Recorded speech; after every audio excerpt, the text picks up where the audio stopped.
Hi friends, welcome to Harish academy. ఈరోజు వార్తల్లో నిలిచిన జాతీయ, అంతర్జాతీయ, రాష్ట్రీయ అంశాల గురించి, వార్తల్లో నిలిచిన వ్యక్తులు, అవార్డులు, పుస్తకాలు, మరి క్రీడా సంబంధిత సమాచారం ఒక్కొక్క అంశాన్ని వివరంగా తెలుసుకుందాం. ఈరోజు ఫస్ట్ టాపిక్ వచ్చేసి న్యూజిలాండ్ ప్రభుత్వం తీసుకున్న కీలక నిర్ణయం వార్తలు నిలిచింది. ప్రస్తుతం కరోనా విపత్కర పరిస్థితులను దృష్టిలో ఉంచుకొని చాలా దేశాలు కూడా అప్రమత్తం అవుతున్నాయి. కొన్ని దేశాలపై కరోనా సెకండ్ వేవ్ ప్రభావం, కొన్ని దేశాలపై థర్డ్ వేవ్ ప్రభావం. ఎగ్జాంపుల్, ఇటీవల ఫ్రాన్స్లో గణనీయ స్థాయిలో కరోనా కేసులు నమోదవుతున్నాయి. చాలా సమస్యలు ఎదుర్కొంటుంది. ఈ కరోనా సమస్యలను దృష్టిలో ఉంచుకొని ఫ్రాన్స్ ప్రభుత్వం సంపూర్ణ లాక్డౌన్ని ప్రకటించింది. కొన్ని దేశాలు ఈ గణనీయంగా పెరుగుతున్న కేసుల సంఖ్యను దృష్టిలో ఉంచుకొని లాక్డౌన్ నిబంధనలు కూడా తిరిగి అమలు చేస్తున్నాయి. బంగ్లాదేశ్, పోలాండ్, ఇటలీ, ఫ్రాన్స్ లాంటి దేశాలు. మరికొన్ని దేశాలు లాక్డౌన్ నిబంధనలను అమలు చేయట్లేదు, కానీ కొన్ని ప్రికాషనరీ మెజర్స్, ముందస్తు చర్యలను తీసుకుంటున్నాయి. ఎగ్జాంపుల్, విదేశీ ప్రయాణికులపైన ఆంక్షలు విధించడం, లేదంటే విదేశీ ప్రయాణికులు వారి దేశంలోకి రాకుండా నిషేధాజ్ఞలు విధించడం. ఇలాంటి ఒక అంశంతో ఈరోజు న్యూజిలాండ్ ప్రభుత్వం తీసుకున్న కీలక నిర్ణయం వార్తలు నిలిచింది. ప్రస్తుతం భారతదేశం నుండి, భారతదేశ ప్రయాణికులు ఎవరైతే ఉంటారో భారతదేశం నుండి న్యూజిలాండ్కి వెళ్ళే అంతర్జాతీయ ప్రయాణికులు ఎవరైతే ఉంటారో వారిపైన నిషేధాజ్ఞలు విధిస్తూ ఈరోజు న్యూజిలాండ్ ప్రభుత్వం తీసుకున్న కీలక నిర్ణయం ప్రముఖంగా వార్తలు నిలిచింది. ప్రస్తుతం న్యూజిలాండ్ ప్రధాని ఎవరు? జెసిండా అడర్న్. ఇటీవలే మరొకసారి ప్రధానిగా ఎన్నికై వార్తలు నిలిచారు. లేబర్ పార్టీకి సంబంధించి కీలక నాయకురాలు, చాలా ఇంపార్టెంట్. జెసిండా అడర్న్ న్యూజిలాండ్ ప్రధాని. ప్రస్తుతం భారతదేశంలో విపరీతంగా కరోనా కేసులు నమోదవుతున్నాయి. ఎగ్జాంపుల్ చూడండి, ఒక్క రోజులోనే 1,25,000 కేసుల నుండి 1,50,000 కేసులు నమోదవుతున్నాయి. ఎగ్జాంపుల్, మహారాష్ట్ర, ఒక్క రాష్ట్రంలోనే 60,000 కేసులు నమోదవుతున్నాయి. సెకండ్ ప్లేస్ ఛత్తీస్గఢ్, 10,000కు పైగా కేసులు నమోదవుతున్నాయి. అలా ఒకే ఒక రోజు సింగిల్ డేలో 1,00,000కు పైగా కేసులు నమోదవడం ప్రపంచంలోని కొన్ని దేశాలు ఇండియాను కూడా అబ్జర్వ్ చేస్తున్నాయి. సెకండ్ వేవ్ ప్రభావానికి ప్రస్తుతం ఇండియా చాలా దారుణంగా సమస్యలను ఎదుర్కొంటోంది. ఇండియా నుండి వచ్చే ప్రయాణికుల విషయంలో ఆంక్షలు విధించాలని చెప్పేసి చాలా దేశాలు ఇప్పటికే నిర్ణయించాయి. అలాంటి నిర్ణయమే ఈరోజు న్యూజిలాండ్ ప్రభుత్వం భారతదేశంలో గణనీయ స్థాయిలో కేసుల సంఖ్య పెరగడాన్ని దృష్టిలో ఉంచుకొని న్యూజిలాండ్ ప్రభుత్వం ఏం చెప్తుందంటే, భారతదేశ ప్రయాణికులు ఎవరైతే ఉంటారో, న్యూజిలాండ్కి వచ్చేవారు ఎవరైతే ఉంటారో వారందరిపైన కూడా ఆంక్షలు విధించడం జరిగింది. ఎప్పటి నుండట అంటే ఏప్రిల్ 11వ తేదీ, రానున్న ఏప్రిల్ 11వ తేదీ నుండి ఏప్రిల్ 28వ తేదీ వరకు అంతర్జాతీయ ప్రయాణికులు, అందులోనూ భారతదేశం నుండి న్యూజిలాండ్కి వచ్చే ప్రయాణికులు ఎవరైతే ఉంటారో, ఇంకోటి గుర్తుంచుకోండి, ప్రస్తుతం భారతదేశంలో చాలా మంది న్యూజిలాండ్ దేశానికి సంబంధించిన వారు ఉన్నారు. వారి దేశానికి వెళ్ళాలన్నా కూడా ఏప్రిల్ 11 నుండి 28వ తేదీ మధ్య వెళ్ళకూడదు అన్నట్టు. అందరూ ప్రయాణికులు, దేశం బయట ఉన్న వాళ్ళు, ముఖ్యంగా భారతదేశంలో ఉన్న వాళ్ళు ఎవరైతే ఉంటారో వారెవరు కూడా న్యూజిలాండ్కి రాకూడదని చెప్పేసి ఒక కీలక ప్రకటన చేసింది. చాలా ఇంపార్టెంట్, గుర్తుంచుకోండి. ఇటీవలే కరోనాకి సంబంధించి ఒక విజేతగా వార్తలు నిలిచింది న్యూజిలాండ్. దాదాపు 100 రోజుల పాటు ఒక్క కరోనా కేసు కూడా నమోదు కాలేదు. ఎప్పుడు? ఆల్మోస్ట్ 2020 సంవత్సరం ఆగస్టు, సెప్టెంబర్ మాసంలో ఒకానొక పరిస్థితిలో కరోనా ప్రభావం ప్రపంచంపై తీవ్రంగా ఉన్న దశలో న్యూజిలాండ్ విజేతగా వార్తలు నిలిచింది. కరోనా ఫ్రీ దేశంగా వార్తలు నిలిచింది.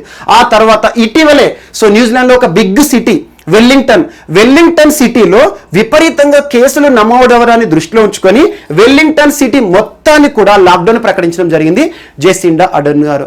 ఇలాంటి కొన్ని అద్భుతమైన చర్యలు, కరోనా కట్టడికి సంబంధించి అద్భుత చర్యలతో వార్తలు నిలిచిన దేశాలు ఏవైతే ఉంటాయో వాటి గురించి ఖచ్చితంగా చూడండి. ఎగ్జాంపుల్, న్యూజిలాండే కానివ్వండి, అండ్ మాంటినెగ్రో దేశం, మొట్టమొదటి యూరోపియన్ దేశం కరోనా ఫ్రీ దేశంగా వార్తలు నిలిచింది. అండ్ కరోనా విపత్కర పరిస్థితుల కాలంలో ఒక ఫుట్బాల్ మ్యాచ్ నిర్వహించడం, 30,000 మంది స్పెక్టేటర్స్, 30,000 మంది ఫుట్బాల్ అభిమానుల మధ్య గడిచిన జూన్ మాసంలోనే కరోనా విపత్కర పరిస్థితుల కాలం ప్రపంచమంతా స్తంభించిపోయిన సమయంలో వియత్నాం దేశం ఒక ఫుట్బాల్ మ్యాచ్ ను కూడా నిర్వహించింది. ఇలాంటి దేశాలపైన ప్రత్యేక శ్రద్ధ చూపండి. ఈరోజు న్యూజిలాండ్ భారతదేశ ప్రయాణికుల పైన ఆంక్షలు విధిస్తూ లేదా టోటల్ గా నిషేధాజ్ఞలు విధిస్తూ వార్తలు నిలిచింది. అంటే ఏంటంటే భారతదేశం నుండి ఇక ఒక్క ఫ్లైట్ కూడా న్యూజిలాండ్కి వెళ్ళదన్నట్టు. చాలా ఇంపార్టెంట్, గుర్తుంచుకోండి. ఇలాంటి అంశాలు గడిచిన సంవత్సరం మనం చూసాము. అలాంటి అంశాలతోనే ఈరోజు చాలా దేశాలు భారతదేశ ప్రయాణికులు ఎవరైతే ఉంటారో వీరిపైన ఆంక్షలు తీసుకున్నట్లుగా కొన్ని దేశాల వార్తలు నిలుస్తూ ఉంటాయి. ఇక మీదట చూడాలి. And next, Pakistan so Pakistan దేశంలోని ఒక టెంపుల్ వార్తలో నిలిచింది, సిక్కు మందిరం. చాలా ఇంపార్టెంట్, గుర్తుంచుకోండి. Gurdwara Panja Sahib.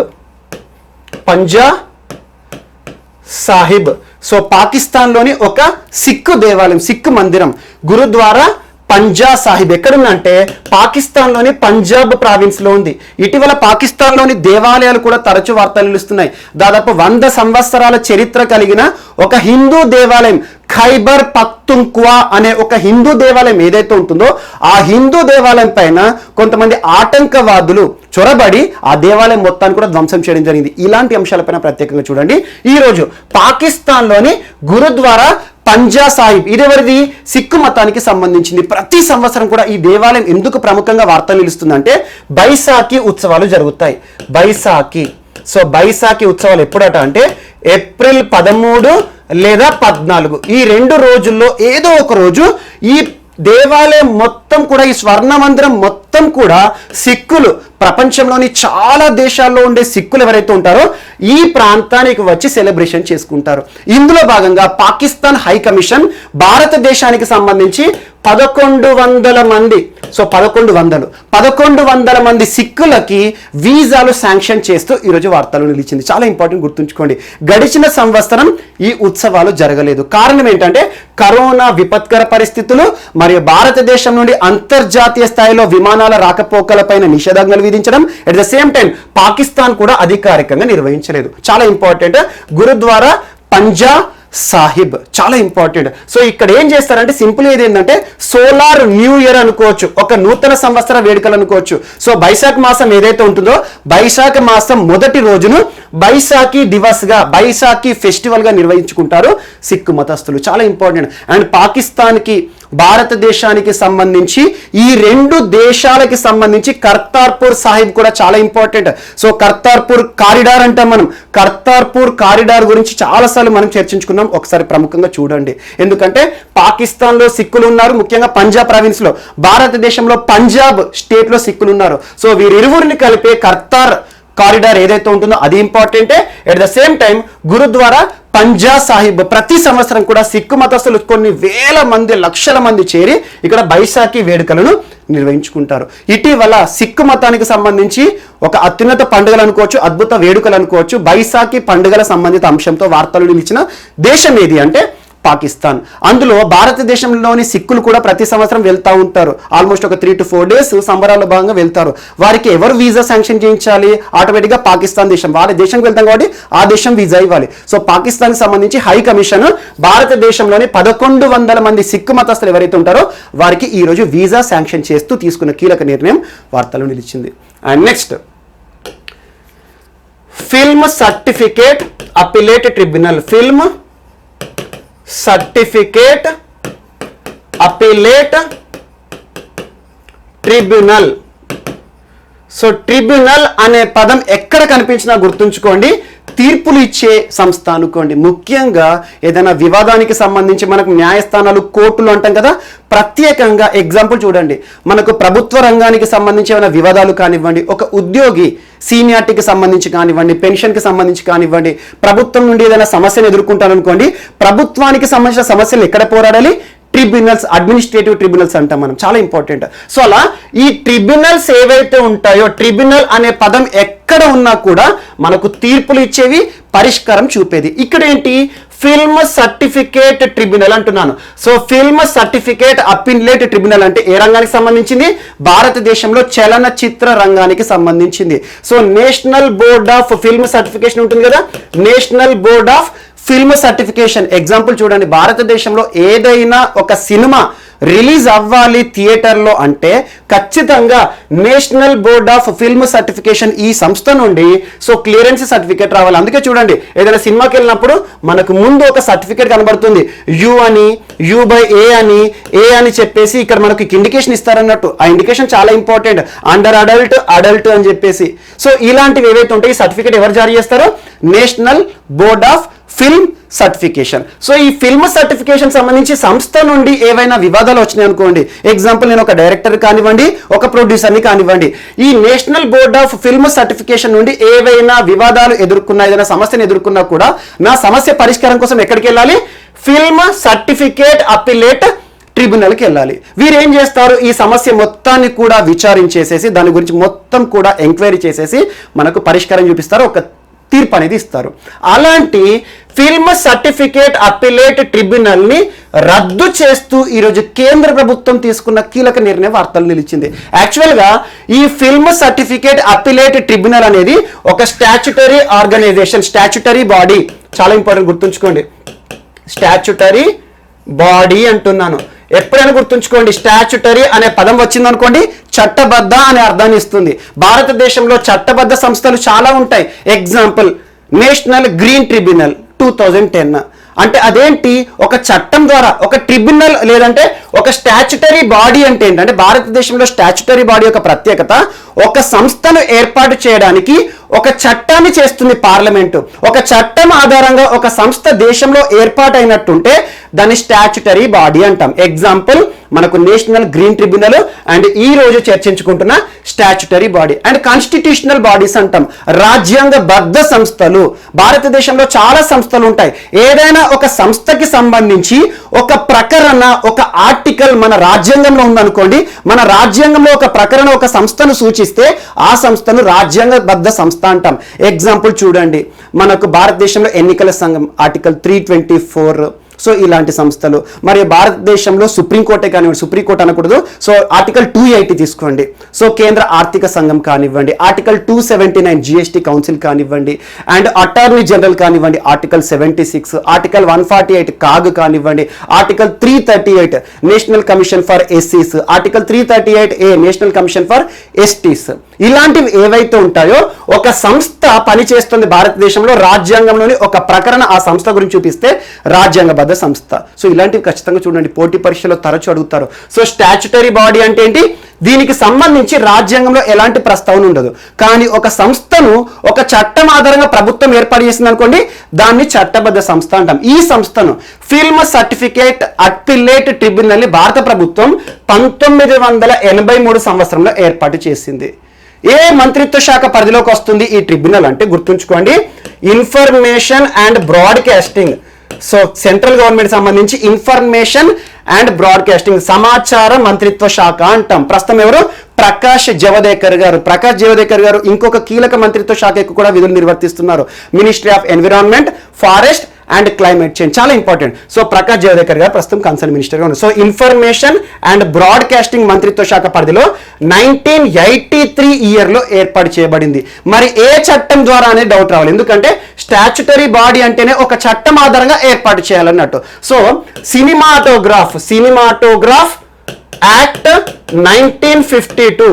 So cinematograph act 1952 అనే ఒక చట్టం ఆధారంగా ఫిల్మ్ సర్టిఫికేట్ అపిలేట్ ట్రిబ్యునల్ ని భారత ప్రభుత్వం ఏర్పాటు చేసింది. ఇప్పటి వరకు సినిమా రంగానికి సంబంధించిన వివాదాలన్నింటినీ కూడా film certificate appellate tribunal పరిష్కరించేది.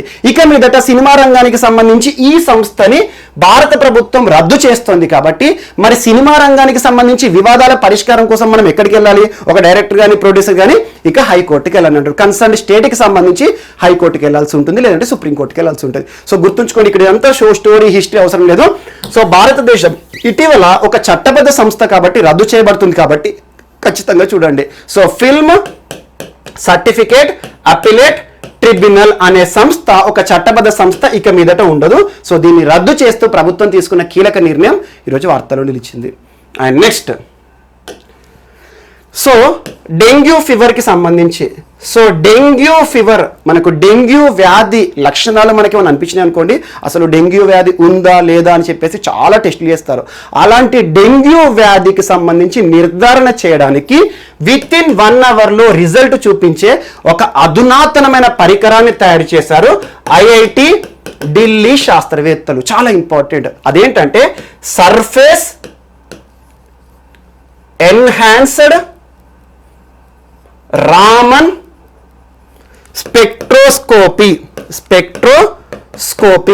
So SERS అంటాం, surface enhanced Raman spectroscopy. SERS అని గుర్తుంచుకోండి. ఈ సెర్స్ యొక్క యాక్రోనిమ్ ఏంటంటే సర్ఫేస్ ఎన్హాన్స్డ్ రామన్. రామన్ అంటేనే లైటింగ్ ఎఫెక్ట్. రామన్ స్పెక్ట్రోస్కోపీ. ఈ టెక్నాలజీని ఉపయోగించి భారతదేశంలో డెంగ్యూ వ్యాధి ఏదైతే ఉంటుందో, మనం తరచూ వింటూ ఉంటాం డెంగ్యూ వ్యాధి వచ్చింది, డెంగ్యూ దోమ కుట్టింది అని చెప్పేసి. సో అలా డెంగ్యూ వ్యాధి ఏదైతే ఉంటుందో ఆ డెంగ్యూ వ్యాధి నిర్ధారణ చేయాలంటే చాలా సుదీర్ఘ ప్రక్రియ, చాలా సమయం తీసుకుంటుంది. విత్ ఇన్ 1 అవర్లోనే డెంగ్యూ వ్యాధి ఎవరైతే ఇబ్బంది పడుతున్న రోగి కానీ వ్యాధిగ్రస్తులు ఉన్నారనుకోండి, తనకు అసలు డెంగ్యూ వ్యాధి ఉందా లేదా తెలుసుకోవడానికి ఒక అధునాతన పరికరాన్ని తయారు చేశారు. ఆ పరికరం ఏ టెక్నాలజీతో తయారవుతుందట అంటే సెర్స్ అనే టెక్నాలజీని ఉపయోగించారు. Surface enhanced Raman spectroscopy. అదేదైతే ఉంటుందో తన నుండి తీసుకున్న శాంపుల్ ఉంటుంది కదా, ఆ శాంపుల్ పైన లైట్ ని ప్రొజెక్ట్ చేస్తారు అన్నట్టు. ఆ లైట్ అయ్యే స్కాటరింగ్ ఉంటుంది కదా, ఆ స్కాటరింగ్ కానీ రిఫ్లెక్షన్ కానీ ఉంటుంది కదా, దాని ఆధారంగా మెజర్మెంట్స్ ఆధారంగా అసలు ఆ వ్యక్తికి డెంగ్యూ ఉందా లేదా అని చెప్పేసి మనల్ని గుర్తించే ఒక అధునాతన పరికరాన్ని ఎవరు తయారు చేశారు ఇటీవల అంటే ఐఐటి ఢిల్లీ శాస్త్రవేత్తలు. చాలా ఇంపార్టెంట్ అధునాతన పరికరం. డెంగ్యూకి సంబంధించి నిర్ధారణ విత్ ఇన్ 1 అవర్లోనే అవుతుంది, గంట సేపటి లోపనే. ఈ టెక్నాలజీ గుర్తుంచుకోండి. సెర్స్ టెక్నాలజీ ఇటీవల వార్తలు నిలిచింది. దేనికి సంబంధించి? ఏ వ్యాధి నిర్ధారణకు సంబంధించి వార్తలు నిలిచింది అంటే డెంగ్యూ వ్యాధి నిర్ధారణకు సంబంధించి. ఎవరు దీన్ని కనిపెట్టారు అంటే ఐఐటి ఢిల్లీ శాస్త్రవేత్తలు. చాలా ఇంపార్టెంట్. టెస్ట్ అంటే ఏంటంటే ఇప్పుడు చూడండి, ఎగ్జాంపుల్ మనకి కరోనా వ్యాధి ఉందా లేదా అని నిర్ధారణ చేయడానికి ఒక పరీక్ష చేస్తారు, ఆర్టీపీసీఆర్ టెస్ట్ అని చెప్పేసి, reverse transcriptase polymerase chain reaction అని చెప్పేసి. సో అలాంటి ఒక టెక్నాలజీ ఏదైతే ఉంటుందో డెంగ్యూ వ్యాధికి సెర్స్ టెక్నాలజీ, ఇది రామన్ లైటింగ్ ఎఫెక్ట్ ద్వారా డెంగ్యూ పరీక్షలు చేసే ఒక పరికరాన్ని కనిపెట్టడం జరిగింది. And next, so ministry of agriculture ప్రస్తుతం ఎవరు? నరేంద్ర సింగ్ తోమర్ గారు ఆవిష్కరించిన ఒక నూతన పోర్టల్ లేదా వెబ్సైట్ ఈరోజు వార్తలు నిలిచింది. పోర్టల్ అని పిలిచిన, వెబ్సైట్ అన్నా కూడా, ప్లాట్ఫామ్ అన్నా కూడా సేమ్, గుర్తుంచుకోండి. ఆ పోర్టల్ ఏంటంటే మధుక్రాంతి పోర్టల్.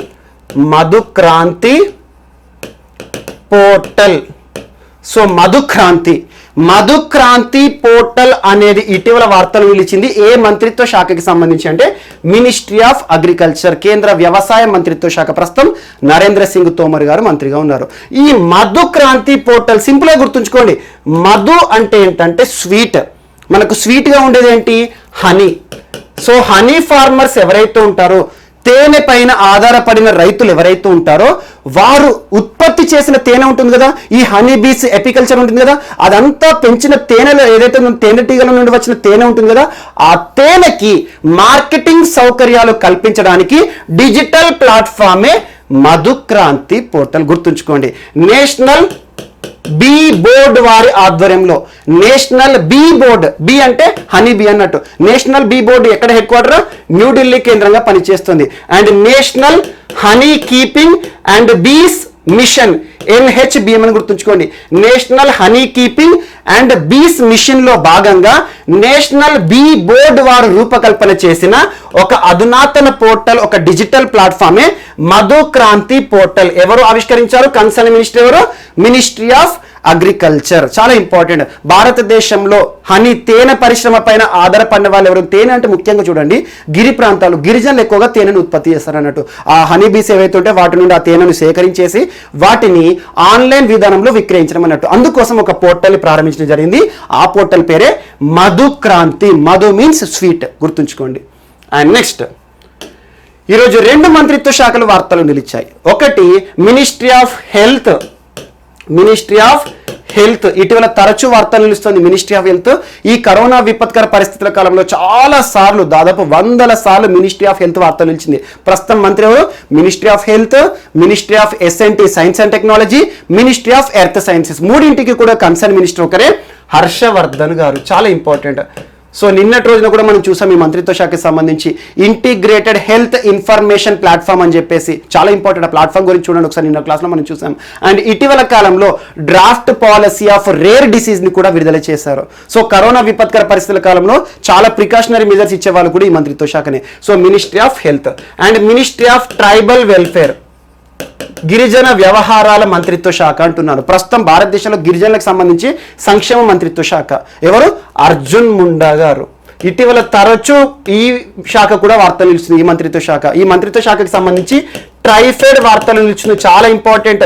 సో ట్రైఫెడ్ కి సంబంధించి ఇటీవల వార్తలు నిలిచిన ఒప్పందాలు కానివ్వండి, tribal cooperative marketing development federation of India, TRIFED యొక్క యాక్రోనిమ్. ఇటీవల ట్రైఫెడ్ ఏ అంశాలతో వార్తలు నిలిచింది, ఏ రాష్ట్రాలతో ఒప్పందాలు కుదుర్చుకుంది? ముఖ్యంగా చూడండి, ట్రైఫెడ్ కి సంబంధించి వన్ ధన్ వికాస్ యోజన వార్తలు నిలిచింది. వన్ ధన్ అంటున్నాను, వనాలకి సంబంధించి గిరిజనులు ఎవరైతే ఉంటారో ఆ గిరిజనులకు సంబంధించి వారి యొక్క అటవీ ఉత్పత్తులు ఉంటాయి కదా, మైనర్ ఫారెస్ట్ ప్రొడ్యూస్, ఆ మైనర్ ఫారెస్ట్ ప్రొడ్యూస్ కి ఎంఎస్పి ఆధారంగా ఒక ప్రత్యేక విక్రయ కేంద్రాలు, వందన్ వికాస్ కేంద్రాలు, వందన్ వికాస్ యోజనలో భాగంగా.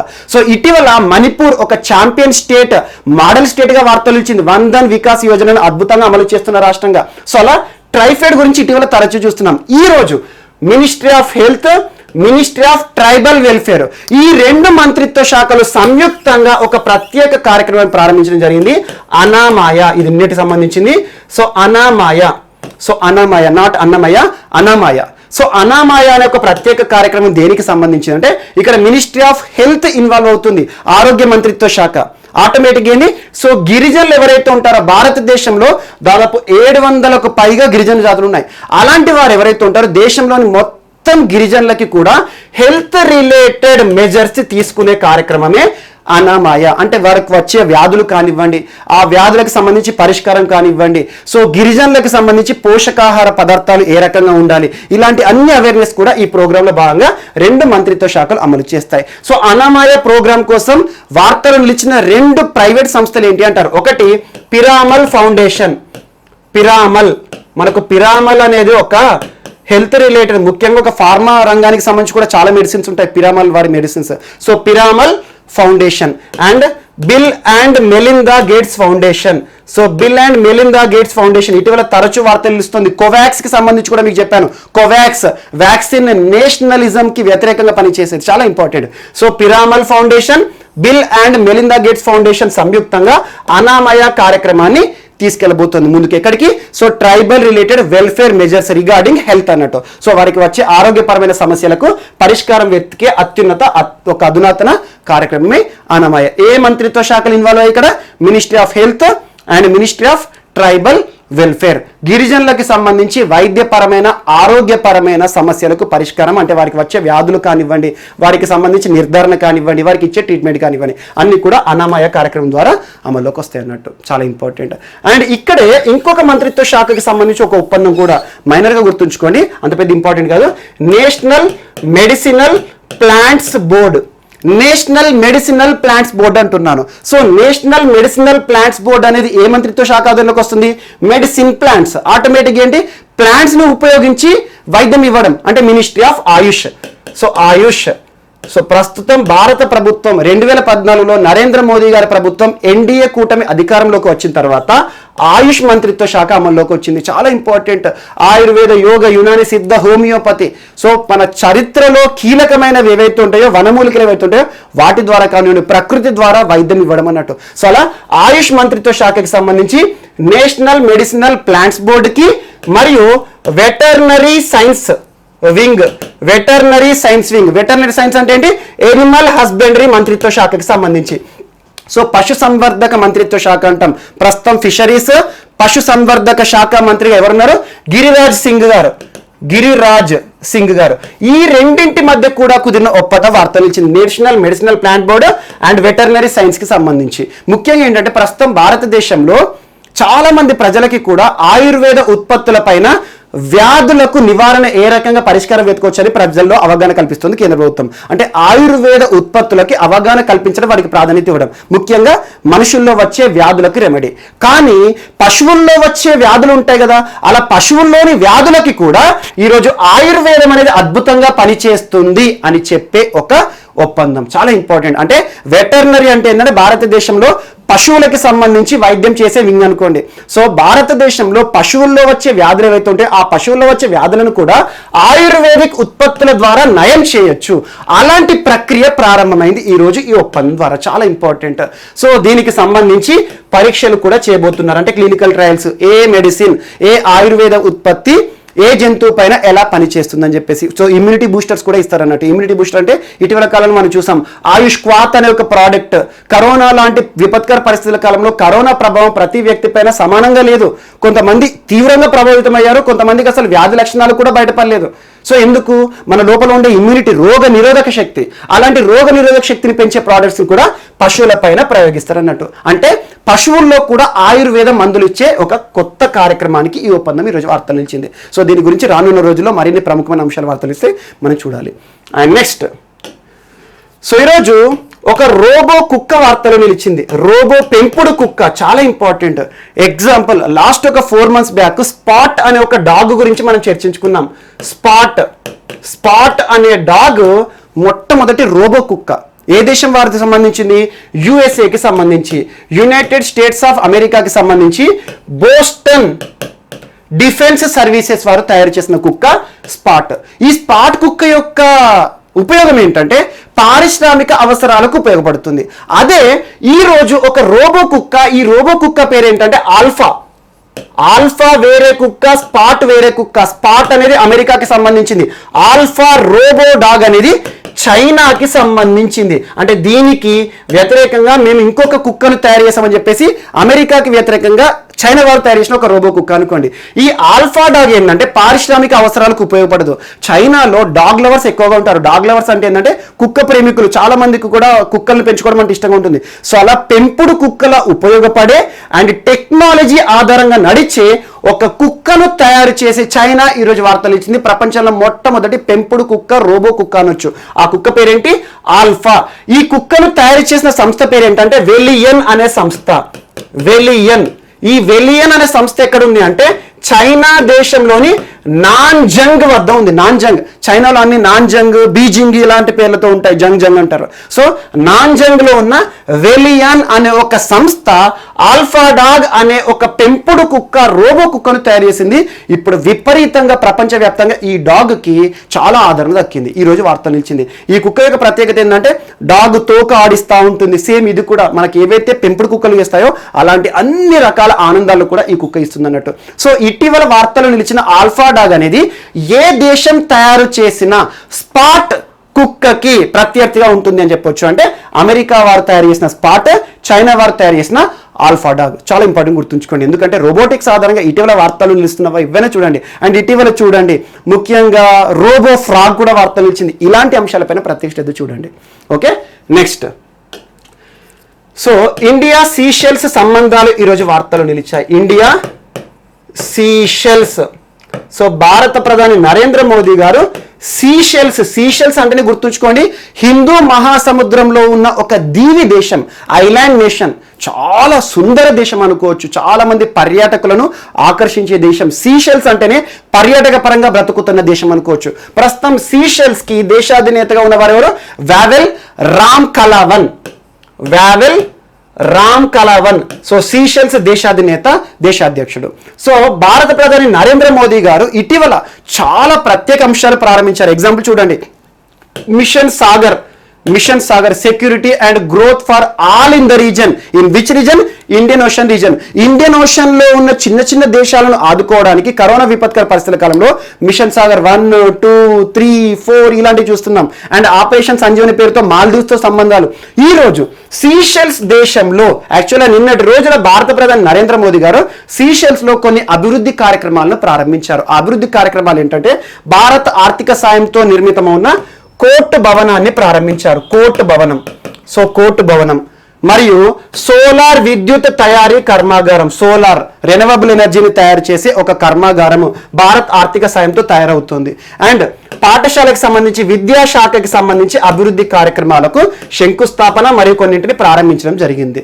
అండ్ అన్నిటికంటే ఇంపార్టెంట్ ఏంటంటే దాదాపు 100 కోట్ల రూపాయల విలువైన ఒక గస్తీ నౌకని భారత ప్రధాని సీషెల్స్ దేశాధినేతకు బహుమతిగా ఇవ్వడం జరిగింది. చాలా ఇంపార్టెంట్. ఇటీవల భారతదేశం ఏ దేశాలకు బహుమతులు ఇస్తోంది? ఎగ్జాంపుల్ ఇండియా బంగ్లాదేశ్కి చాలా బహుమతులు ఇచ్చింది. ఆర్మీకి సంబంధించి శునకాలను ఇచ్చారు, అశ్వాలను ఇచ్చారు.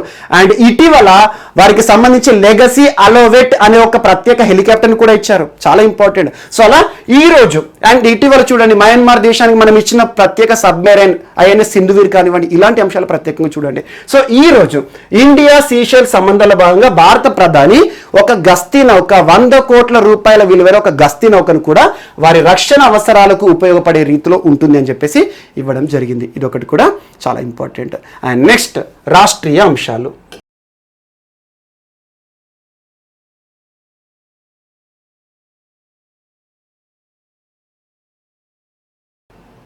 సో ఈరోజు మన నెక్స్ట్ టాపిక్ వచ్చేసి రాష్ట్రీయ అంశాలు. రాష్ట్రీయ అంశాల్లో భాగంగా ఈరోజు తెలంగాణ రాష్ట్రానికి సంబంధించి 2 అంశాలు వార్తలు నిలిచాయి. ఫస్ట్ టాపిక్ వచ్చేసి తెలంగాణ రాష్ట్రంలోని ప్రైవేట్ విద్యా సంస్థల్లో పనిచేస్తున్న ఉపాధ్యాయులందరి సంక్షేమ చర్యల్లో భాగంగా రాష్ట్ర ప్రభుత్వం తీసుకున్న కీలక నిర్ణయం ఈరోజు ప్రముఖంగా వార్తలు నిలిచింది. ప్రస్తుతం చూడండి, తెలంగాణ రాష్ట్రంలో విద్యా వ్యవస్థ మొత్తం కూడా స్తంభించిపోయింది. కారణం ఏంటి? కరోనా మహమ్మారి మరొకసారి తన ఉనికిని చాటుతోంది. కేసుల సంఖ్య గణనీయ స్థాయిలో పెరగడం. ఇలాంటి పరిస్థితుల్లో పాఠశాలల్లో ఉండే చిన్నారులను కానివ్వండి, కళాశాలల్లో ఉండే విద్యార్థులను కానివ్వండి, వీరందరి శ్రేయస్సుని ఉద్దేశించి రాష్ట్ర ప్రభుత్వం విద్యా వ్యవస్థ మొత్తాన్ని కూడా స్తంభింపచేసింది.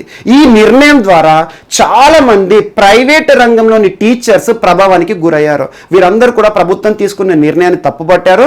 ప్రభుత్వం తీసుకున్న నిర్ణయాన్ని తిరిగి వెనక్కి తీసుకోవాలని చెప్పేసి కూడా చాలా ప్రాంతాల్లో నిరసనలు, ర్యాలీలు చేయడం మనం ప్రముఖంగా చూస్తూనే ఉన్నాం. సో అలా ఎందుకు మరి టీచర్స్, ప్రైవేట్ టీచర్స్ ఈ నిరసన ర్యాలీలు చేస్తున్నారంటే వారికి ఇన్కమ్ సోర్స్ లేకుండా పోవడం, వారు లైఫ్ని లీడ్ చేయడమే ప్రశ్నార్థకంగా మారడం. చాలా మంది ఆకలి కేకలు పెడుతున్నారు, ఆకలితో అలమటిస్తున్నారు, కొంతమంది ఆత్మహత్య కూడా చేసుకున్నారు. ఇలాంటి పరిస్థితులను దృష్టిలో ఉంచుకొని 2 నిర్ణయాలు ప్రభుత్వం ముందటున్నాయి. ఒకటి, కరోనా మహమ్మారి నుండి పిల్లలని కాపాడాలి, అందుకోసం లాక్డౌన్ ప్రకటించారు. ఎట్ ద సేమ్ టైం దీని ద్వారా ప్రభావానికి గురైన ప్రైవేట్ టీచర్స్ ఎవరైతే ఉంటారో వారిని కూడా ప్రభుత్వమే కాపాడాలి, అది ప్రభుత్వం యొక్క బాధ్యత నిరూపిస్తూ ఈరోజు రాష్ట్రంలో గుర్తింపు పొందిన ప్రైవేట్ విద్యా సంస్థలు ఏవైతే ఉంటాయో ఆ విద్యా సంస్థలో పనిచేస్తున్న ప్రతి ఒక్క ఉపాధ్యాయుడు, ప్రైవేట్ టీచర్కి కూడా కరోనా విపత్కర పరిస్థితుల కాలంలో నెలకు 2,000 రూపాయల ఆర్థిక సాయాన్ని మరియు 25 కిలోల బియ్యాన్ని రేషన్ దుకాణం ద్వారా, సో పబ్లిక్ డిస్ట్రిబ్యూషన్ సిస్టమ్ అంటాం కదా, సో రేషన్ దుకాణం ద్వారా ఇవ్వనుంది రాష్ట్ర ప్రభుత్వం. అండ్ ఇక్కడ ఇంకొక ఇంపార్టెంట్ టాపిక్ గుర్తుంచుకోండి, ప్రస్తుతం రాష్ట్రంలో గుర్తింపు పొందిన ప్రైవేట్ విద్యా సంస్థలను మాత్రమే అంటున్నాను. అంటే ఏంటంటే రాష్ట్రంలో చాలా ప్రైవేట్ విద్యా సంస్థలు, చిన్న చిన్న స్కూల్స్ కూడా ఉన్నాయి. కానీ ప్రతి ఒక్క స్కూల్ని కూడా ప్రభుత్వం గుర్తించలేదు. ప్రభుత్వంచే ఆమోదం తెలపబడిన స్కూల్ ఏవైతే ఉంటాయో వీటి నుండి మినహాయింపు చేస్తారు. కేవలం ప్రభుత్వ ఆమోదం తెలపబడిన విద్యా సంస్థలు ఏవైతే ఉంటాయో ఆ విద్యా సంస్థల్లో టీచర్లుగా ఎవరైతే వర్క్ చేస్తున్నారో ఆ టీచర్ కన్సర్న్డ్ ఆ స్కూల్ యొక్క హెడ్ మాస్టర్ కానివ్వండి, హెడ్ ఉంటారు కదా, వారి నుండి ఒక ధృవీకరణ పత్రాన్ని తీసుకొని కన్సర్న్డ్ డిస్ట్రిక్ట్ కలెక్టర్ కార్యాలయంలో అప్లై చేసుకోవాల్సి ఉంటుంది. వారిని ప్రభుత్వం నెల 2,000 రూపాయలు అండ్ 25 కిలోల బియ్యం తీసుకోవడానికి అర్హుడిగా ప్రకటిస్తుంది. ఇది ఒకటి ఇంపార్టెంట్ టాపిక్. దీని ద్వారా, ఈ నిర్ణయం ద్వారా రాష్ట్రంలో దాదాపు 1,45,000 మంది ప్రైవేట్ టీచర్స్ బెనిఫిట్ పొందబోతున్నారు. చాలా ఇంపార్టెంట్, గుర్తుంచుకోండి. అండ్ నెక్స్ట్, తెలంగాణ రాష్ట్రానికి సంబంధించి మరొక అంశము. ప్రస్తుతం చూడండి, గడిచిన మార్చి 12వ తేదీ నుండి ఆజాద్ కా అమృత్ మహోత్సవ్ కార్యక్రమాలు ప్రారంభమయ్యాయి. ఆజాద్ కా అమృత్ మహోత్సవ్ అంటున్నాను. సో దేశానికి స్వాతంత్రం వచ్చి, మనం స్వాతంత్రం పొంది 2022 సంవత్సరం ఆగస్టు 15కి 75 సంవత్సరాలు. సో 75 సంవత్సరాల స్వాతంత్ర దినోత్సవ వేడుకలను అంగరంగ వైభవంగా నిర్వహించాలని చెప్పేసి కేంద్ర ప్రభుత్వం భావించింది. అందులో భాగంగా ప్రతి రాష్ట్ర ప్రభుత్వానికి కూడా కొన్ని కీలక ఆదేశాలు జారీ చేసింది. ఆజాద్ కా అమృత్ మహోత్సవ్, సో 75 సంవత్సరాల స్వాతంత్ర దినోత్సవ వేడుకల్లో భాగంగా మార్చి 12, 2021 సంవత్సరం నుండి రానున్న 75 వారాల పాటు ప్రతి రాష్ట్రంలో కూడా మన స్వాతంత్రానికి సంబంధించి స్వాతంత్రోద్యమం పైన ప్రజల్లో అవగాహన కల్పించాలి, కల్చరల్ యాక్టివిటీస్ నిర్వహించాలని చెప్పేసి, వేడుకలు నిర్వహించండి అని చెప్పేసి ఆదేశాలు జారీ చేశారు. అందులో భాగంగా ప్రతి రాష్ట్ర ప్రభుత్వం కూడా ఉత్సవాల కమిటీని నియమించారు. ఉత్సవాల కమిటీ అంటే ఒక పర్సన్ ఆధ్వర్యంలో ఆజాద్ కా అమృత్ మహోత్సవ్ కార్యక్రమాలను ప్రజల్లోకి తీసుకెళ్లడానికి ఒక ఉత్సవ కమిటీని ఏర్పాటు చేస్తారు. అలా తెలంగాణ రాష్ట్రానికి సంబంధించి ప్రస్తుతం కేవి రమణాచారి గారి ఆధ్వర్యంలో ఉత్సవ కమిటీని వేసింది రాష్ట్ర ప్రభుత్వం. ఇవన్నీ మనం తరచూ చర్చించుకుంటున్నాం. ఇటీవలే ఏప్రిల్ 3వ తేదీన కవి సమ్మేళనం కార్యక్రమాన్ని కూడా ప్రారంభించారు ఈ ఉత్సవ కమిటీ వారు, ఆజాద్ కా అమృత్ మహోత్సవ్లో భాగంగా. సో కవి సమ్మేళనం అంటే ఏంటంటే రాష్ట్రంలోని కవులు ఎవరైతే ఉంటారో, యువ రచయితలు ఎవరైతే ఉంటారో వారందరూ కూడా స్వాతంత్రోద్యమానికి సంబంధించి కవితలు రాస్తే ఆ కవితల పోటీని నిర్వహించింది ఈ ఉత్సవ కమిటీ. ఈ రోజు ఏప్రిల్ 9వ తేదీన మరొక కార్యక్రమంతో ఈరోజు వార్తలు నిలిచింది ఆజాద్ కా అమృత్ మహోత్సవ్ ఉత్సవ కమిటీ. అదేంటంటే స్వాతంత్రోద్యమ ఛాయాచిత్ర లేదా చలనచిత్ర వేడుకలు ప్రారంభమయ్యాయి. స్వాతంత్రోద్యమ ఛాయాచిత్ర లేదా చలనచిత్ర వేడుకలను ప్రారంభించింది ఉత్సవ కమిటీ. ఎక్కడ అంటే హైదరాబాద్లోని మాదాపూర్లో స్టేట్ ఆర్ట్ గ్యాలరీ ఉంది. స్టేట్ ఆర్ట్ అంటే కళలు అన్నట్టు. So state art gallery, so ఇది సాంస్కృతిక శాఖ ఆధ్వర్యంలో ఉంది. తెలంగాణ రాష్ట్ర సాంస్కృతిక శాఖ ఆధ్వర్యంలో తెలంగాణ స్టేట్ ఆర్ట్ గ్యాలరీ ఎక్కడ ఉంది?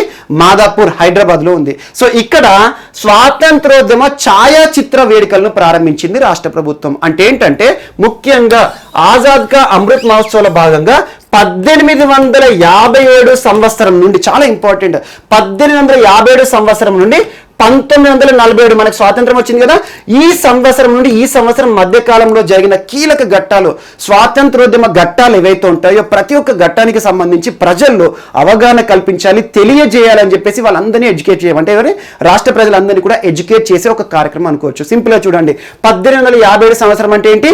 మనకు సిపాయిల తిరుగుబాటు, సో సిపాయిస్ రివోల్ట్ అంటాము. ఆ తర్వాత 1905 సంవత్సరం ఎగ్జాంపుల్ వందే మాతరం ఉద్యమం కానివ్వండి. అండ్ 1999 చాలా ఒక దుర్ఘటన, జలియన్ వాలాబాగ్ మసకర్ అంటాం. జలియన్ వాలాబాగ్ దుర్ఘటన చాలా ఇంపార్టెంట్, డైయర్, అమృత్సర్ మనం చూస్తూనే ఉంటాం. ఆ తర్వాత 1920 మనకి సహాయ నిరాకరణ ఉద్యమం, 1920 సహాయ నిరాకరణ ఉద్యమం కానివ్వండి. ఆ తర్వాత 1929 పూర్ణ స్వరాజ్, సంపూర్ణ స్వరాజ్ అంటాం, చాలా ఇంపార్టెంట్, భారతదేశంలో మొట్టమొదటి స్వాతంత్ర వేడుకలు అనుకోవచ్చు.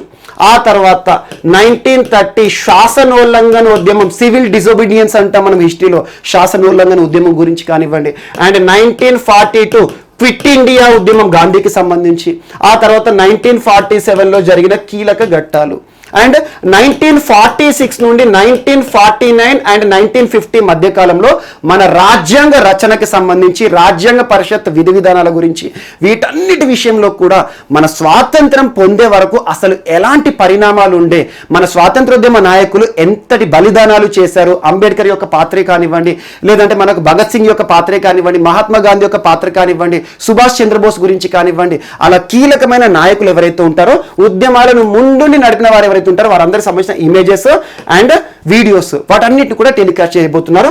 ఈ రోజు ప్రారంభమైంది. సో స్వాతంత్రోద్యమ ఛాయాచిత్ర వేడుకలు లేదా చలనచిత్ర వేడుకలు ఏప్రిల్ 9వ తేదీ నుండి ఏప్రిల్ 15వ తేదీ వరకు వీటిని నిర్వహిస్తారు ఉత్సవ కమిటీ ఆధ్వర్యంలో స్టేట్ ఆర్ట్ గ్యాలరీలో.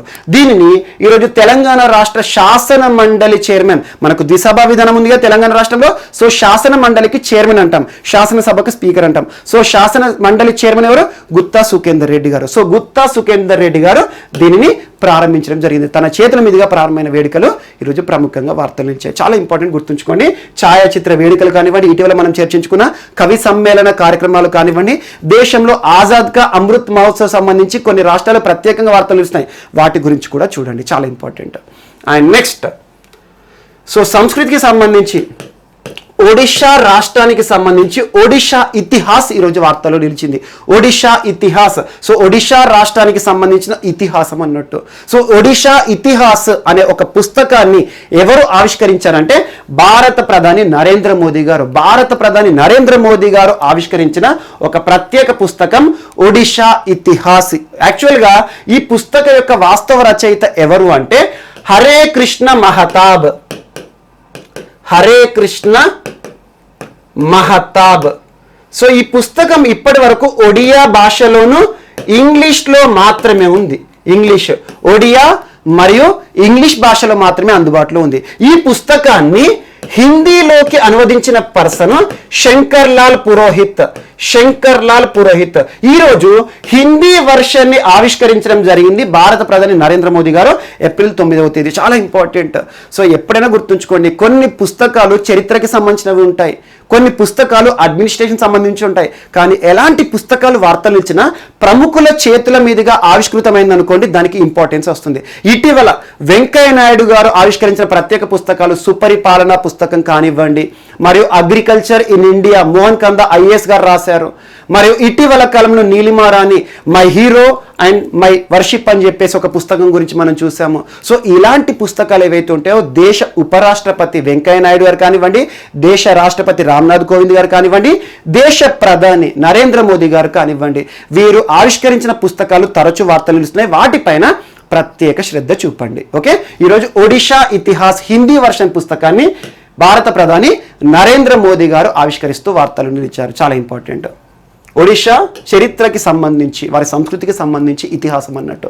And next Ram Karan Varma. ఈరోజు వార్తల వ్యక్తుల్లో రామ్ కరణ్ వర్మ. సో వార్తల వ్యక్తులు రామ్ కరణ్ వర్మ ఒక దేశానికి రాయబారిగా నియమితులై ఈరోజు వార్తలు నిలిచారు. గబన్ అనే దేశం. సో ఇటీవల గబన్ అనే ఒక దేశం, యాక్చువల్గా గబన్ దేశం చాలా మంది వినుండరు ఈ పేరు. సో గబన్ దేశం ఎక్కడ ఉంటుంది అంటే ఆఫ్రికా ఖండంలో ఉంటుంది. సో గబన్ దేశానికి నూతన అంబాసిడర్గా, నూతన రాయబారిగా నియమితులైన సీనియర్ ఐఎఫ్ఎస్ అధికారి. ఐఎఫ్ఎస్ అధికారి అంటే ఇండియన్ ఫారెన్ సర్వీసెస్. సో ఒక ఐఎఫ్ఎస్ అధికారి అత్యున్నత హోదాలో ఒక దేశం నుండి మరొక దేశానికి రాయబారిగా నియమితులవడం మనం చూస్తాం. ఇండియా నుండి అమెరికాకి కానివ్వండి, లేదంటే ఇండియా నుండి బ్రిటన్కి కానివ్వండి అని కూడా గుర్తుంచుకోండి. కొన్ని దేశాల విషయంలో అంబాసిడర్ అంటాము, కొన్ని దేశాల విషయంలో హై కమిషనర్ అంటాము. హై కమిషనర్ అనే పదాన్ని కామన్వెల్త్ దేశాల్లో నియమితులయ్యే రాయబారులకు వాడాలి. అదే అంబాసిడర్ అనేది మనకి ఏవైతే ఉంటే కామన్వెల్త్ నేషన్స్ కాకుండా మిగతా దేశాలు ఉంటాయి కదా, ఆ దేశాల్లో నియమితులయ్యే వ్యక్తులకి వాడాలి. చాలా ఇంపార్టెంట్, గుర్తుంచుకోండి. ముఖ్యంగా కామన్వెల్త్ కంట్రీస్ అంటే ఒకప్పుడు బ్రిటిష్ వారి కాలనీలు, ఆ దేశాలు నియమితులయ్యే అధికారులను మనం రాయబారులను హై కమిషనర్ అంటాం. ఇక్కడ అంబాసిడర్ అంటున్నాం, గుర్తుంచుకోండి. సో గబన్ దేశానికి అంబాసిడర్గా, నూతన రాయబారిగా నియమితులైన వ్యక్తి రామ్ కరణ్ వర్మ. సో దేశానికి సంబంధించి రాయబారులను నియమించే అధికారం దేశంలో ఎవరికి ఉంటుంది అంటే భారత రాష్ట్రపతికి ఉంటుంది. సో భారత రాష్ట్రపతి ప్రస్తుతం ఎవరు? రామ్నాథ్ కోవింద్ గారికి ఉండే అధికారం దేశ రాయబారులను నిర్ణయించడం. అండ్ ఇంకోటి గుర్తుంచుకోండి, మన భారతదేశం విదేశాలతో చాలా సంబంధాలు కొనసాగిస్తుంది. India, US, India, Britain, India, Pakistan కూడా ఉంటాయి.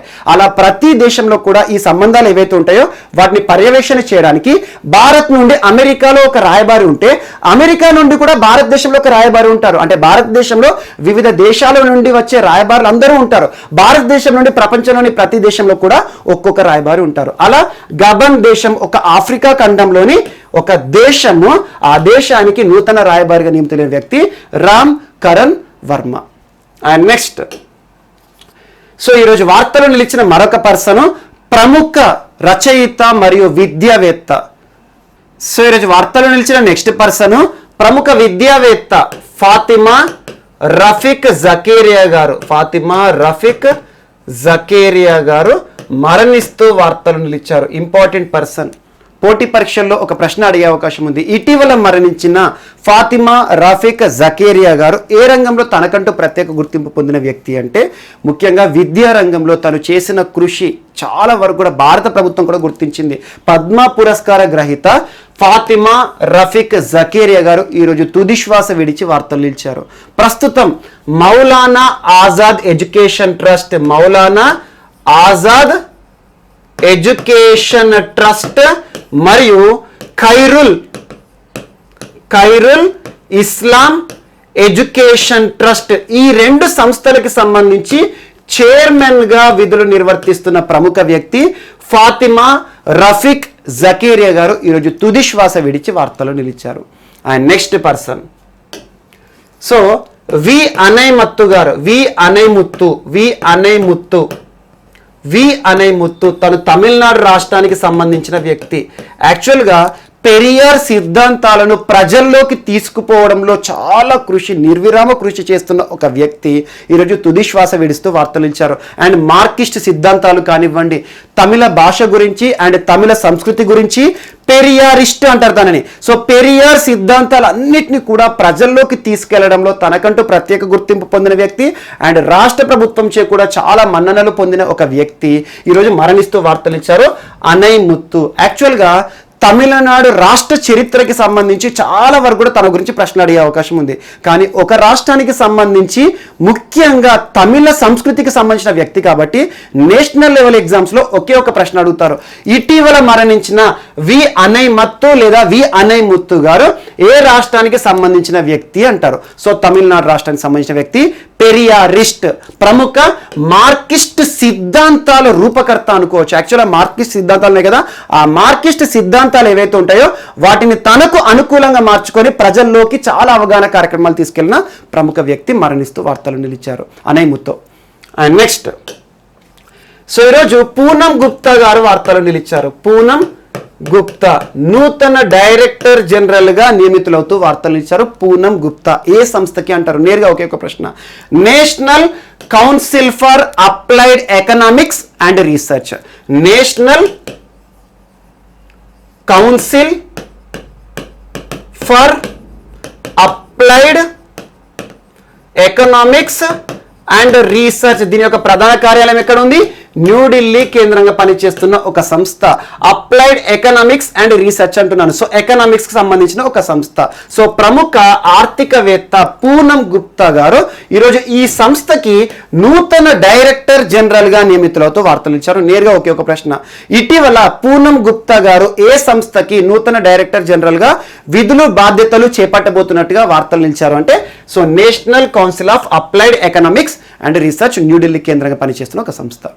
And next, so Sonu Sood ఇటీవల కరోనా విపత్కర పరిస్థితుల కాలంలో చాలా ప్రముఖ వ్యక్తి, ప్రపంచం కూడా గుర్తించిన వ్యక్తి. ప్రపంచంలోని చాలా సంస్థలు కూడా తనని చాలా పురస్కారాలు కానివ్వండి, చాలా వరకు కూడా ప్రతిష్టాత్మక గౌరవం ఇచ్చి మరి సత్కరించాయి. సోను సూద్ ఈ కరోనా విపత్కర పరిస్థితుల కాలంలో ప్రవాసీ రోజ్గర్ అనే ఒక ప్రత్యేక పోర్టల్ యాప్ను రూపకల్పన చేశారు. ఎవరైతే ఈ వలస కార్మికులు ఉంటారో వారి యొక్క ఉపాధి ప్రశ్నార్థకమైంది. స్వస్థలాలకు చేరుకున్న వలస కార్మికులు ఎవరైతే ఉంటారో వారందరికీ కూడా ఉపాధిని ప్రొవైడ్ చేసే ఒక ప్రత్యేక యాప్ ప్రవాసీ రోజ్గర్, చాలా ఇంపార్టెంట్.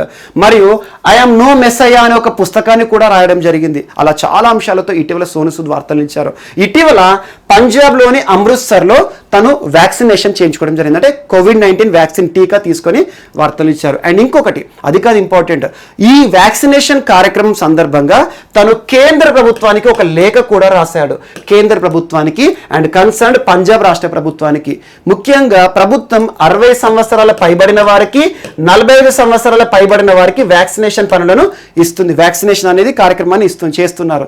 కానీ అత్యధికంగా 25 సంవత్సరాలు అండ్ 25 సంవత్సరాల లోపు ఉండే యువత కరోనా మహమ్మారి బారిన పడుతున్నారు. వీరందరికీ కూడా ఇమ్మీడియట్ గా వ్యాక్సినేషన్ పనులని ప్రారంభించాలని చెప్పేసి కేంద్ర ప్రభుత్వాన్ని రిక్వెస్ట్ చేయడం జరిగింది. అందులో భాగంగా ఒక అవగాహన కార్యక్రమాన్ని ప్రజల్లోకి తీసుకొచ్చాడు. ఆ ప్రోగ్రాం పేరే Sanjeevani, a shot of life. Sanjeevani, a shot of life పేరుతో ఇటీవల కోవిడ్ వ్యాక్సిన్ కి సంబంధించి ప్రజల్లో అవగాహన తీసుకువచ్చిన ప్రముఖ బాలీవుడ్ నటుడు ఎవరు అంటారు?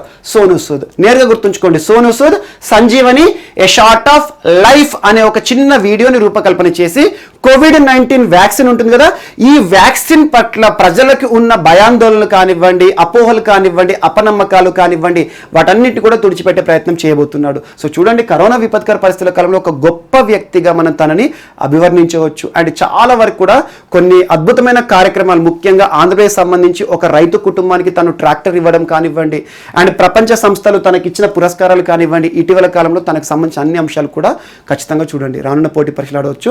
ఇటీవల తను రాసిన ఒక పుస్తకం కూడా ఐఎమ్ నో మెస్సయ్యా, చాలా ఇంపార్టెంట్ పుస్తకం. అండ్ నెక్స్ట్, ఈరోజు సుమన్ చక్రవర్తి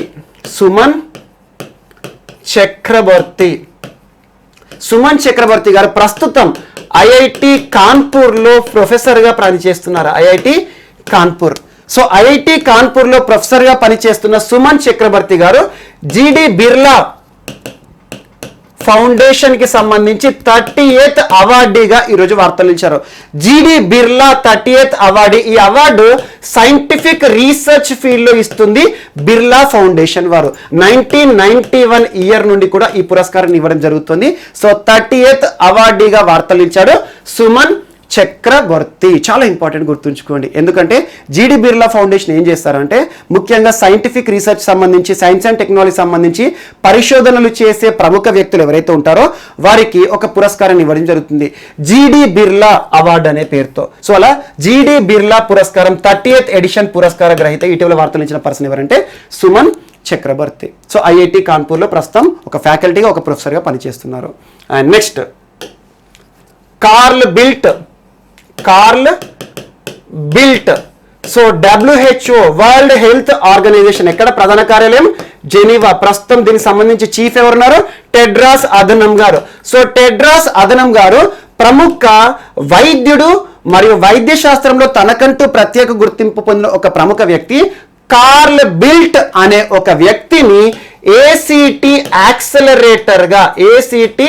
accelerator, WHONY of ACT accelerator అనే ఒక పదవి ఉంటుంది. అంటే ముఖ్యంగా ఏంటంటే ఈ కరోనా విపత్కర పరిస్థితుల కాలంలో వ్యాక్సినేషన్ కి సంబంధించి కానివ్వండి, కరోనా మహమ్మారికి సంబంధించి ప్రికాషనరీ మెజర్స్ కానివ్వండి, ప్రతి ఒక్క దేశానికి కూడా సలహాలు సూచనలు ఇవ్వడానికి ఒక పదవి ఉంటుంది అన్నట్టు. దాన్ని ఏమంటామంటే WHONY అంటే రాయబడి అనుకోవచ్చు. WHONY లేదా ACT యాక్సిలరేటర్ అనే పదవిని స్వీకరిస్తూ ఇటీవల వార్తలు ఇచ్చిన లేదా ఆ పదవికి కార్ల్ బిల్ట్ ని ఎవరు నామినేట్ చేయడం జరిగింది, ఎవరు తనని నియమించడం జరిగింది?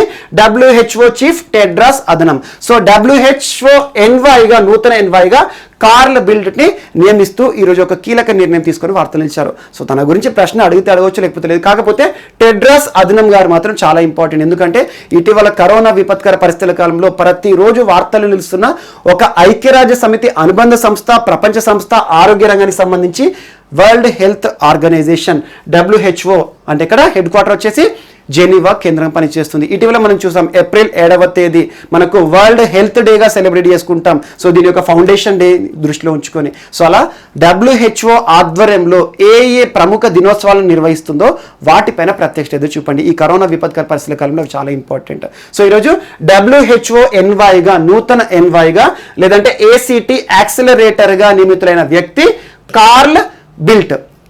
అండ్ నెక్స్ట్ సో ఈరోజు నైగర్ కి సంబంధించి నూతన ప్రధాని వార్తలు నిలిచారు. తన పేరు యాక్చువల్గా ఆఫ్రికన్, నైగర్ అంటే ఆఫ్రికన్ పేరు కదా. సో ఆఫ్రికన్ పేర్లు కొంచెం టంగ్ ట్విస్టర్ లాగా ఉంటాయి, పలకడానికి కష్టంగా ఉంటాయి. సో చూడండి, ఉహుండు మహాముడు. సో ఉహుండు మహాముడు. సో ఉహుముడు అని గుర్తుంచుకోండి. ఉహుముడు మహాముడు. సో ఇటీవల ఉహుముడు మహాముడు అనే ఒక వ్యక్తి ఏ దేశానికి నూతన ప్రధానిగా నియమితులవుతూ వార్తలు నిలిచారు అంటారు. సో నైగర్ నూతన ప్రధాని. ఎవరు నియమిస్తారు? ఏ దేశంలో ప్రధాని నియమించే అధికారం ఎవరికి ఉంటుంది? ఆ దేశ అధ్యక్షునికి ఉంటుంది. ప్రస్తుతం నైగర్ ప్రెసిడెంట్ ఎవరంటే మహమ్మద్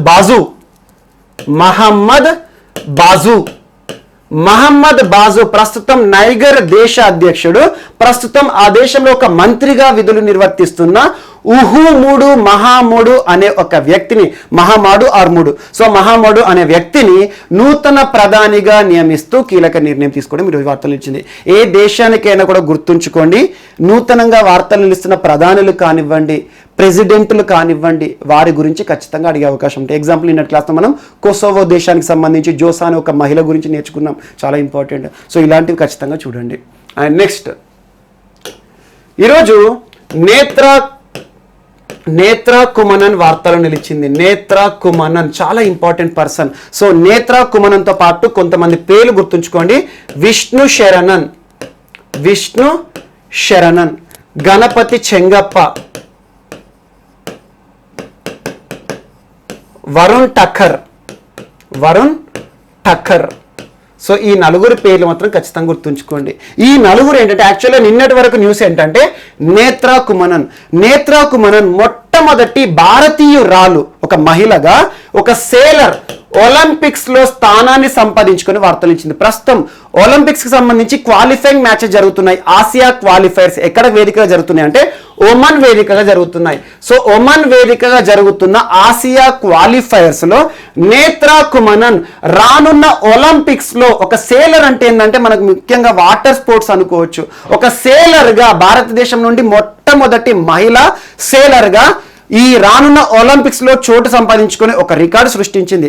ఇలా చాలా మంది ఇటీవల కాలంలో చూడండి, భవానీ దేవి కానివ్వండి, ఇండియన్ ఫెన్సర్, మొట్టమొదటి ఇండియన్ గా. సో ఇలాంటి పర్సన్స్ ప్రత్యేకంగా ఉన్న వారి గురించి ఖచ్చితంగా చూడండి. సో ఈరోజు నేత్రా కుమనన్ మొట్టమొదటి మహిళా సేలర్ లేదా మొట్టమొదటి భారతీయురాలిగా రానున్న ఒలింపిక్స్ లో చోటు సంపాదించుకుంది. తనతో పాటు మరొక ముగ్గురు కూడా ఈరోజు వార్తలు ఇచ్చారు. ఈ ముగ్గురు కూడా మనకి మేల్ కేటగిరీ. సో కానీ ఇప్పటి వరకు ఒలింపిక్స్ లో మొట్టమొదటి మహిళ సేలర్ అంటే మాత్రం నేత్రా కుమనన్. తనతో పాటు ఈ రోజు మరొక ముగ్గురు వ్యక్తులు రానున్న ఒలింపిక్స్ లో సేలింగ్ సంబంధించి, అక్కడ క్రీడలకు సంబంధించి పార్టిసిపేట్ చేయబోతున్నారు. వారు ఎవరెవరంటే విష్ణు శరణన్, గణపతి చెంగప్ప, వరుణ్ ఠక్కర్. ఈ ముగ్గురు కూడా ఈ రోజు ఒమన్ వేదికగా జరుగుతున్న ఆసియా క్వాలిఫైర్స్ లో చేసి ఈరోజు వార్తలు ఇచ్చారు. అంటే క్వాలిఫై అవ్వడం ద్వారా రానున్న ఒలింపిక్స్లో వాళ్ళు పార్టిసిపేట్ చేయబోతున్నారు. సో భారతదేశం నుండి మొత్తం 4 సేలర్స్ పార్టిసిపేట్ చేయబోతున్నారు. సో నేత్రా కుమనంతో ఇప్పటివరకు భారతదేశ చరిత్రలో 10 మంది సేలర్స్,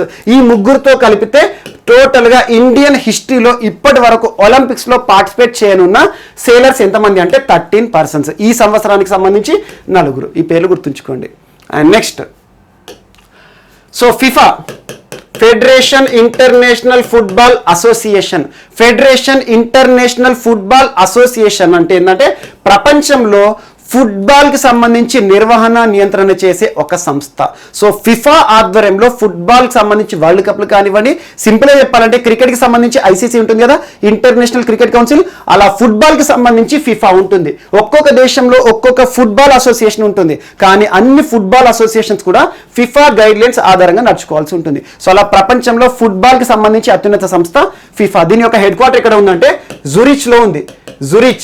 జూరిచ్ ఎక్కడ ఉంది? స్విట్జర్లాండ్. సో స్విట్జర్లాండ్లోని జూరిచ్ కేంద్రంగా పనిచేస్తున్న ఫిఫా ఈరోజు 2 దేశాలకు సంబంధించి ఫుట్బాల్ అసోసియేషన్స్ పైన నిలుపుదల చేసింది. వాటికి సంబంధించిన గుర్తింపుని రద్దు చేసింది. సో అవి ఏంటంటే Pakistan football association and Chad దేశానికి సంబంధించిన football association. Pakistan and Chad దేశాల ఫుట్బాల్ అసోసియేషన్స్ ఏవైతే ఉంటాయో ఆయా దేశాల్లో ఫుట్బాల్కి సంబంధించి నిర్వహణ నియంత్రణ చేసే సంస్థలు ఉంటాయి కదా, వాటిని నిషేధిస్తూ ఈరోజు ఫిఫా తీసుకున్న కీలక నిర్ణయం వార్తనిచ్చింది. ఇటీవల ఫిఫా అంతర్జాతీయ ఫుట్బాల్ సంస్థ లేదా సమాఖ్య 2 దేశాలకి సంబంధించిన ఫుట్బాల్ సమాఖ్యలను నిషేధానికి గురి చేస్తూ నిషేధాజ్ఞలు జారీ చేస్తూ వార్తలు ఇచ్చింది. అంటే పాకిస్తాన్, చాడ్. ఎందుకట అంటే ఇటీవల పాకిస్తాన్ మరియు చాడ్ ఈ 2 దేశాల్లో కూడా ఫుట్బాల్ విషయంలో, ఆటగాళ్ల విషయంలో బయటి వ్యక్తుల ప్రమేయం పెరుగుతోంది, కరప్షన్ పెరుగుతోంది. సో పైరేవుల ద్వారా ఆటగాళ్లను సెలెక్ట్ చేయడం, ఇలాంటి అంశాల ద్వారా క్రీడలకి అసలు నమ్మకం అనేది పోతుంది ప్రజల్లో అని చెప్పేసి ఈ 2 దేశాలు కూడా నిషేధించడం జరిగింది. 2 దేశాల ఫుట్బాల్ అసోసియేషన్ నిషేధిస్తూ ఫిఫా తీసుకున్న నిర్ణయం ఈరోజు ప్రముఖంగా వార్తలు నిలిచింది. అండ్ నెక్స్ట్, సో ఐపీఎల్కి సంబంధించి రికార్డులను కనుక మనం అబ్జర్వ్ చేస్తే అత్యధిక పరుగులు, ఐపీఎల్ చరిత్రలోనే అత్యధిక పరుగుల వీరుడు ఎవరు అంటే విరాట్ కోహ్లీ. ఎన్ని పరుగులు సాధించాడు ఐపీఎల్ హిస్టరీలో అంటే 5,878 పరుగులు. అండ్ నెక్స్ట్, అత్యధిక వ్యక్తిగత స్కోరు, ఒక ఇన్నింగ్స్లో అత్యధిక పరుగులు సాధించిన ఆటగాడు ఎవరంటే క్రిస్ గేల్. 175 నాట్అవుట్. ఒకే ఇన్నింగ్స్లో 175 నాట్అవుట్ అంటే మామూలు విషయం కాదు, అది కూడా ఐపీఎల్ ప్రారంభ సీజన్లో. అండ్ నెక్స్ట్, అత్యధిక సిక్సర్లు, ఐపీఎల్ చరిత్రలోనే అత్యధిక సిక్సర్లు బాదిన ఆటగాడు ఎవరంటే క్రిస్ గేల్ 349. అండ్ నెక్స్ట్, అత్యధిక 4లు శిఖర్ ధవన్ 591. అండ్ అత్యధిక స్ట్రైక్ రేట్ ఆండ్రీ రసెల్ 182.33. అంటే ప్రతి 100 బాళ్ళకి 182 రన్లు సాధిస్తాడు అన్నట్టు. అండ్ నెక్స్ట్, అత్యధిక జట్టు స్కోర్, ఒక జట్టు ఒక ఇన్నింగ్స్లో సాధించిన స్కోర్ ఎంత అంటే 263 for 5 royal Challengers Bengaluru. Virat Kohli ప్రస్తుతం కెప్టెన్గా ఉన్నాడు.